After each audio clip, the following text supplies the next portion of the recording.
Hello. आज अपने इस वीडियो के माध्यम से हम आप लोगों को एक बहुत छोटा सा संदेश देने की कोशिश कर रहे हैं। अभी 22 अप्रैल को पृथ्वी दिवस का समारोह पूरे विश्व में मनाया गया है। हम आप अच्छी तरह ढंग से जानते हैं कि आज कई कारणों से पृथ्वी का अस्तित्व ही एक संकट के दौर में पहुंच चुका है।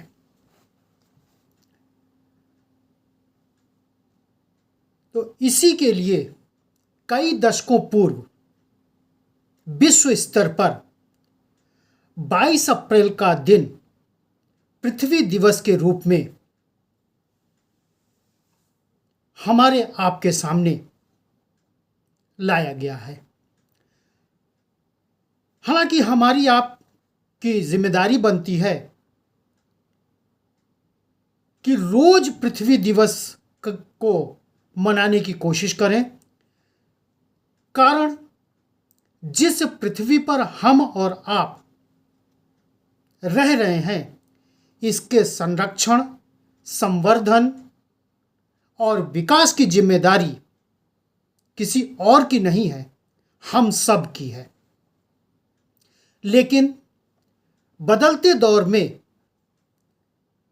पृथ्वी पर संकट धीरे धीरे बढ़ता गया और वर्तमान समय में संकट एक बहुत विकराल रूप ले चुका है। तो इस पृथ्वी को बचाने के लिए, इसका संवर्धन करने के लिए, इस पर अपनी जिंदगी को ठीक ढंग से करने के लिए लोगों को जागरूक करने के लिए 22 अप्रैल का दिन पृथ्वी दिवस के रूप में रखा गया। इसका उद्देश्य था पर्यावरण संरक्षण और आम जनता के लोगों में जागरूकता को उत्पन्न करना। सबसे पहला पृथ्वी दिवस जो 22 अप्रैल को निर्धारित किया गया या रखा गया है 1970 को अमेरिका में मनाया गया था। आज की दशा यानी वर्तमान समय में करीब करीब 190 से अधिक देशों में पृथ्वी दिवस यानी 22 अप्रैल को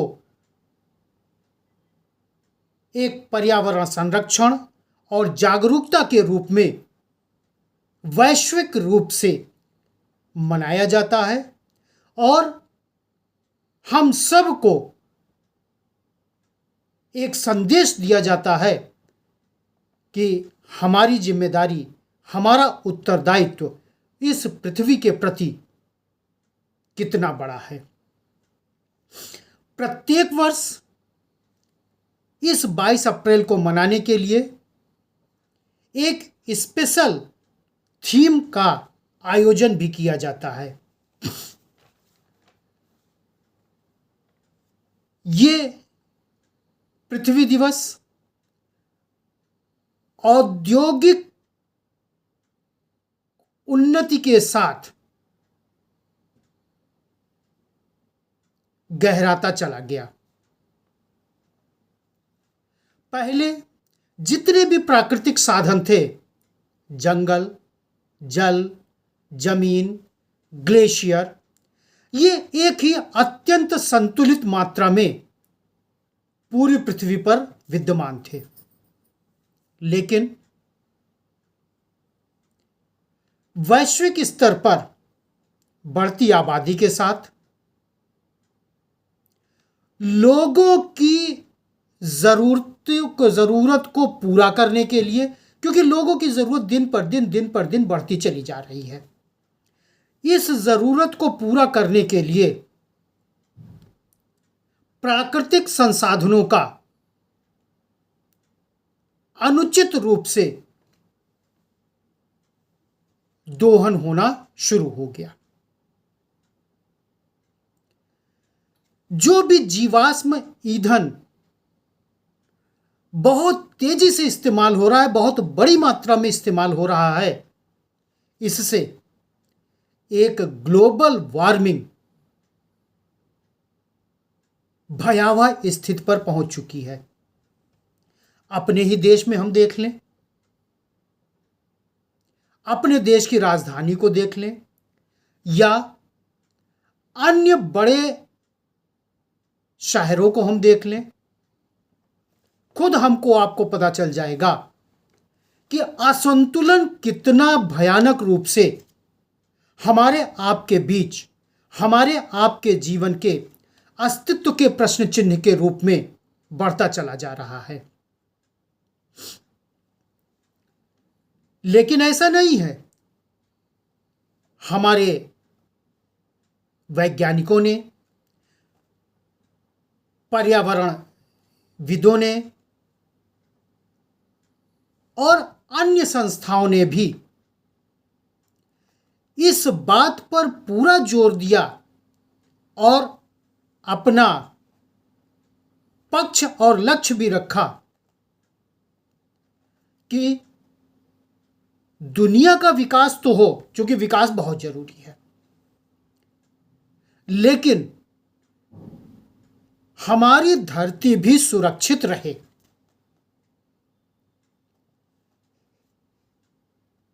इस बार जो 22 अप्रैल 2025 को पृथ्वी दिवस के रूप में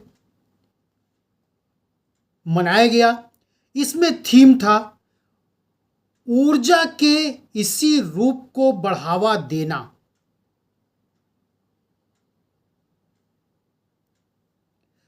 और ये कैसे टाला जा सकता है या कम किया जा सकता है, इस पर वैश्विक स्तर पर चिंतन और कार्यान्वयन किया जाए। पूरे विश्व स्तर पर पर्यावरण किस हद तक नुकसान पहुंचा चुका है और आगे पहुंचाने वाला है, जिससे कि मानवता के अस्तित्व पर शायद प्रश्न चिन्ह खड़ा हो सकता है। इसकी एक बहुत छोटी सी झलक हम आपके सामने रखना चाहते हैं। जैसे वैश्विक स्तर पर प्लास्टिक का इस्तेमाल 46 करोड़ टन तक पहुंच चुका है। और जैसा कि हम आप अच्छी तरह से जानते हैं कि ये प्लास्टिक हमारी जलवायु को, हमारे पर्यावरण को कितने गहरे तरीके से प्रभावित करता है और नुकसान पहुंचाता है। दूसरा,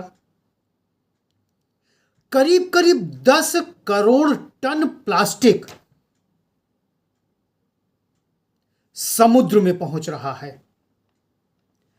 तो जरा सा हम आप अनुमान लगाएं कि जो प्लास्टिक समुद्र में पहुंच रहा है वो समुद्र के वातावरण को कितने हद तक प्रदूषित करेगा और जितने भी जल जीव हैं शायद उनके अस्तित्व को बहुत ही खतरनाक तरीके से यह प्रभावित करेगा। एक अनुमान के अनुसार पूरी दुनिया में हर मिनट करीब 10 लाख प्लास्टिक की बोतलें खरीदी जाती हैं। 1 मिनट की बात हम कर रहे हैं, 1 मिनट में 10 लाख प्लास्टिक की बोतलें, और इनको हम आप प्रयोग करके खुले में फेंक देते हैं, जैसा कि हम आप आसानी से अपने इर्द गिर्द देख सकते हैं। और यही कमोवेश दशा और दुर्दशा पूरे विश्व में है। करीब 1 वर्ष में 5 करोड़ प्लास्टिक का बैग इस्तेमाल किया जाता है।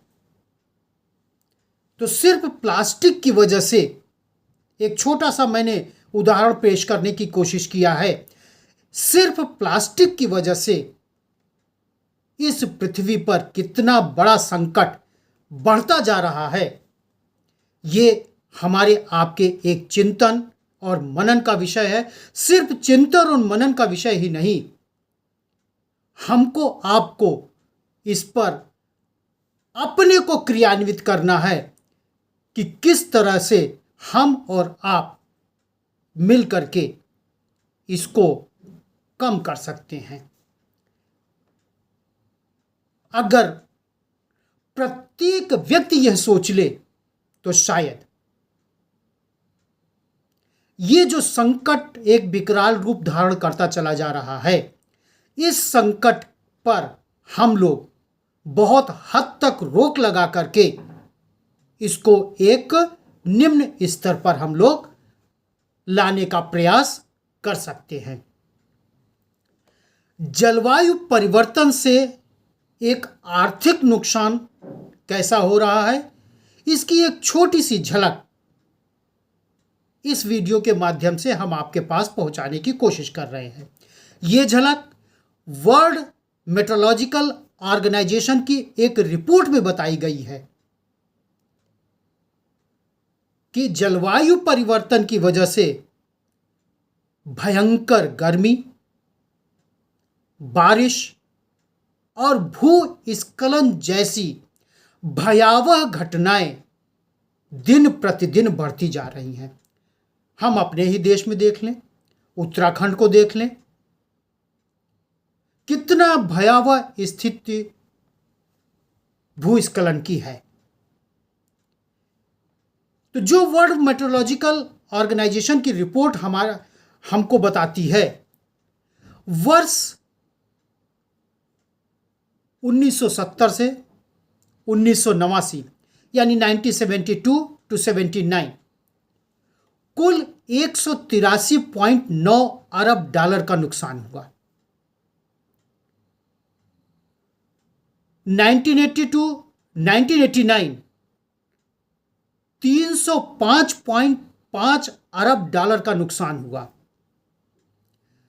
1990 टू 1999 906.4 अरब डॉलर का नुकसान हुआ।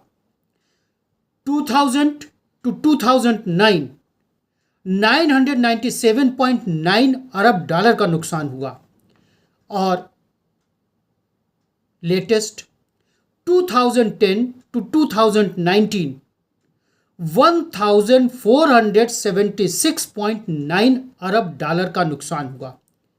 तो अगर हर दशक का नुकसान का आंकलन हम लोग करें तो ये आंकलन बड़ी तेजी से बढ़ता जा रहा है। जो 1970 टू 79 183.9 से बढ़ करके 2010 टू 2019 1476.9 अरब डॉलर का हो चुका है, यानी करीब करीब 9 गुना बढ़ चुका है 70 से लेकर के 2019 तक। एक अनुमान लगाया गया था और है भी कि धरती पर आज से हजारों साल पहले 600 करोड़ हेक्टेयर पर जंगल था, लेकिन जंगल की अंधाधुंध कटाई या अन्य कारणों से इस समय पूरी पृथ्वी पर सिर्फ 400 करोड़ हेक्टेयर का जंगल बचा हुआ है। यानी अभी तक करीब करीब 200 करोड़ हेक्टेयर का जंगल पूरे विश्व में काटा जा चुका है। और जैसा आपको मालूम है कि जितनी हरियाली होगी उतना ही संतुलन पृथ्वी पर बना रहेगा और ये संतुलन हमारे आपके जिंदगी के लिए नितांत आवश्यक है। एक छोटा सा वीडियो मैंने आप लोगों को बताया है। कुछ दिनों के बाद एक दूसरा वीडियो हम लोग देखने की कोशिश करेंगे कि इसको कम करने के लिए और इसको न्यून से न्यूनतम करने के लिए हम और आप क्या प्रयास कर सकते हैं। ऐसा नहीं प्रयास हो रहा है, अब बहुत बड़े स्तर पर प्रयास हो रहा है। अगर शायद ये प्रयास न होता तो संकट विकरालतम हो गया होता, लेकिन शायद अभी प्रयास उतना नहीं है जितना होना चाहिए। तो हम आपकी जिम्मेदारी भी इसमें उतनी ही बनती है जितने की सरकार की या अन्य संस्थाओं की है। प्रत्येक व्यक्ति की जिम्मेदारी बनती है, जिसमें हम और आप भी आते हैं। इसी बात की चर्चा हम अपने 2-4 दिन रुक जाइए, दूसरे वीडियो में आप तक पहुंचाने की कोशिश करेंगे, जिससे कि हम आप भी इसमें अपना एक छोटा सा योगदान भी दे सकें। धन्यवाद।